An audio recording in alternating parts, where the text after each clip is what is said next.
Konnichiwa, araw nga pala ng Webes ngayon at dahil wala akong magawa, naisipan ko muna maglakad-lakad. Outfit check tayo muna guys bago umalis. Bago lahat, nilak ko muna yung pintuan bago ko umalis.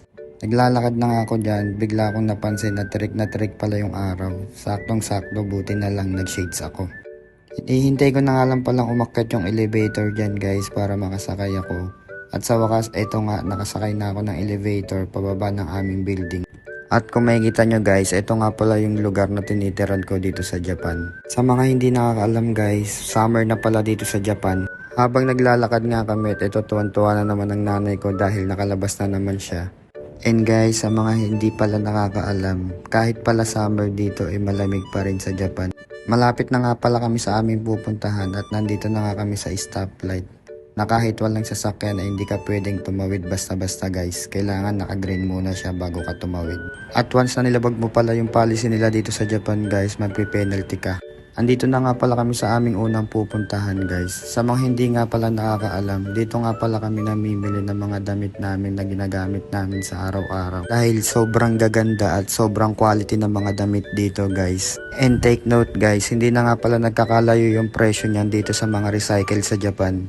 At kinagandahan dito guys, lahat ng mga damit dito o kung ano man ay brand new po lahat dyan. Wala pong second hand dyan. At dahil nga wala akong nagustuhan, tara samahan nyo ako, akyat tayo sa second floor.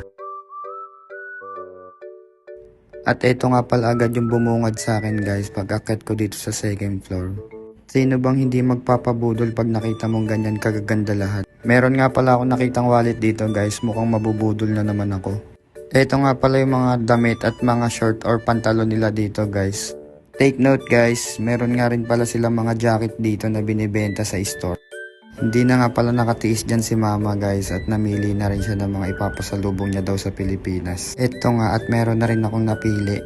Fast forward guys at ito nga pauwi na kami at palabas na kami ng store.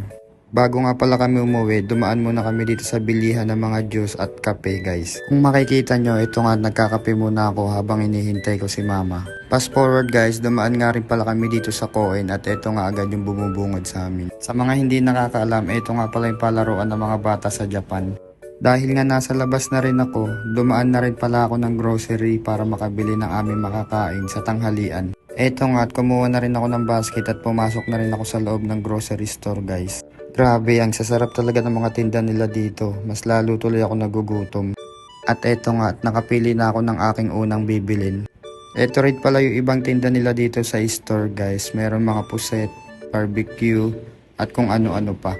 Oh, 'di ba? Para ka lang din nasa Pilipinas. Meron nga rin pala silang tinda rito ng mga ready to eat na guys. Ayan kung makikita nyo. Kung tinatamad na kayo magluto, ayan bagay sa inyo. At meron nga rin pala sila ditong iba't ibang klase ng salad guys. Eto nga at nakabili na ako ng aming kakainin sa tanghalian guys. At papunta na rin ako ng cashier dyan.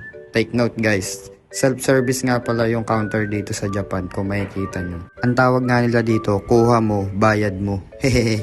Ayan nga at tapos na ako magbayad at palabas na rin ako ng store dyan guys. At bigla ko nga palang napansin dyan yung mga prutas. Palabas na nga pala ako ng store dyan guys. Nakita rin pala akong bisikleta. A few moments later. Fast forward, nandito na nga pala ako sa bahay at pinagbuksan ako ni mama. Ito pala yung mga napamili ko. At ininit ko nga muna pala siya sa microwave bago ko siya kainin. Sa wakas at nainit ko na nga rin pala siya guys. Itadakimasu at hanggang dito na lang. Maraming salamat sa panonood.